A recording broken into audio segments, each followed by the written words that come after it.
Dans les rues animées de Rome antique, Épictète, un esclave, marchait tête baissée, portant les lourds fardeaux de son maître. Bien que ses chaînes physiques fussent visibles à tous, ses chaînes intérieures, celles de l'esprit et de l'âme, étaient bien plus fortes et complexes. Épictète n'était pas un esclave ordinaire. Malgré sa condition, il avait une soif insatiable de connaissances. Chaque fois qu'il le pouvait, il écoutait les philosophes discuter dans les coins de rue ou dans les marchés. Il était particulièrement attiré par les enseignements stoïciens, qui prônaient la maîtrise de soi et la compréhension de la nature. Un jour, alors qu'il transportait de l'eau pour son maître, Épictète tomba accidentellement sur un cercle de stoïciens. L'un d'eux, parlant avec passion, déclara « Ce n'est pas ce qui nous arrive, mais la manière dont nous y réagissons qui nous définit. » Ces mots résonnèrent profondément en lui. La nuit, alors qu'il était seul dans sa modeste cabane, Épictète méditait sur ces paroles. Il réalisa que bien qu'il fût enchaîné physiquement, son esprit pouvait être libre.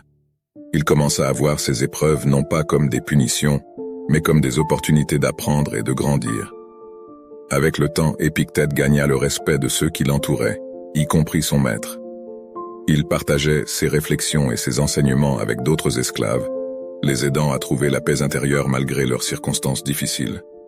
Finalement, reconnaissant sa sagesse et son caractère exceptionnel, son maître lui accorda la liberté.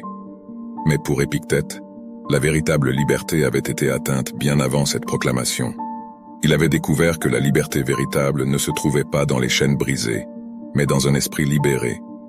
Épictète continua à étudier la philosophie et devint l'un des plus grands philosophes stoïciens de son époque.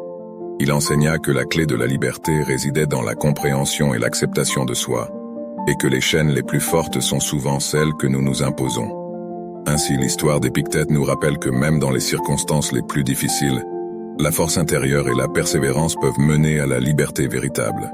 Si vous avez aimé cette vidéo, n'oubliez pas de laisser un like, de vous abonner à notre chaîne et de cliquer sur la cloche pour recevoir des notifications de nos prochaines vidéos. À la prochaine!